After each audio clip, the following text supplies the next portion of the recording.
ഇന്ന് ഏപ്രിൽ 2 ലോക autism awareness ദിനം. എന്താണ് ഓട്ടിസം സ്പെക്ട്രം ഡിസോർഡർ അഥവാ ASD? ഇതൊരു ന്യൂറോ ഡെവലപ്മെന്റൽ ഡിസോർഡർ ആണ്. പേര് സൂചിപ്പിക്കുന്നത് പോലെ തന്നെ ഇതൊരു സ്പെക്ട്രം ആണ്. ഓട്ടിസമുള്ള ഒരു വ്യക്തി മറ്റൊരു വ്യക്തിയിൽ നിന്ന് തികച്ചും ഡിഫറെന്റ് ആയിരിക്കും. എന്തൊക്കെയാണ് ഓട്ടിസം എന്ന വാക്കിനുള്ളിൽ വരുന്ന 3 പ്രധാന ഘടകങ്ങൾ? അതിൽ ഒന്നാമത്തേത് റിപ്പീറ്റേറ്റീവ് ആയിട്ടും റെസ്ട്രിക്റ്റഡ് ആയിട്ടുമുള്ള ചില പാറ്റേൺസും ബിഹേവിയറും. ചിലർക്ക് ശബ്ദങ്ങൾ ഒരുപാട് കേട്ടുകൊണ്ടിരിക്കുന്നതായിരിക്കാം ഇഷ്ടം, ചിലർക്ക് ശബ്ദങ്ങൾ തീരെ ഇഷ്ടമായിരിക്കില്ല, ചിലർക്ക് സാധനങ്ങൾ പ്രത്യേക രീതിയിൽ അടുക്കി വെച്ചിരിക്കുന്നത് കാണാൻ ഭയങ്കര ഇഷ്ടമായിരിക്കും, ചിലർക്ക് ചില ടെക്സ്റ്റേഴ്സ് തൊടുന്നതിനോട് ഇഷ്ടം കൂടുതലും അല്ലെങ്കിൽ ചിലർക്ക് തീരെ ഇഷ്ടമില്ലാതെയും ഒക്കെ വരാം. പിന്നെ ചിലർക്കുണ്ട് ആൽഫബറ്റ്, നമ്പേഴ്സ്, പാട്ടുകൾ, ഇങ്ങനെ ഓരോരുത്തർക്കും എന്തെങ്കിലും ഒരു കാര്യത്തിലുള്ള റിപ്പീറ്റേറ്റീവ് ആയിട്ടുള്ള പാറ്റേൺ കാണും.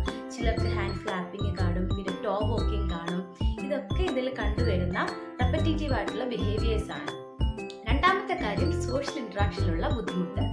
ഒരാളെ കാണുമ്പോൾ അവരുടെ കണ്ണിൽ നോക്കി സംസാരിക്കാനുള്ള ബുദ്ധിമുട്ട്, അവർ ചോദിക്കുന്ന കാര്യങ്ങൾ മനസ്സിലാക്കി അതിനനുസരിച്ച് ഉത്തരം പറയാനുള്ള ഡിഫിക്കൽട്ടീസ്, ക്വസ്റ്റ്യൻ മനസ്സിലാക്കാനുള്ള ബുദ്ധിമുട്ട്, പിന്നെ ഒരു സോഷ്യൽ സിറ്റുവേഷൻ ഹാൻഡിൽ ചെയ്യാനുള്ള ബുദ്ധിമുട്ട്, ഒരു ഗ്രൂപ്പിൽ വരുമ്പോൾ ഒരു ഗ്രൂപ്പ് ഇൻസ്ട്രക്ഷൻ ഫോളോ ചെയ്യാനുള്ള ബുദ്ധിമുട്ട്, പിന്നെ അവരുടെ പിയർ ഗ്രൂപ്പ് ഒരേ പ്രായത്തിലുള്ള കുട്ടികളുമായി കളിക്കാനോ വെർബലി ഇന്ററാക്ട് ചെയ്യാനോ ഉള്ള ബുദ്ധിമുട്ട്, ഇതൊക്കെ അതിൽ ഉൾപ്പെടുന്നു.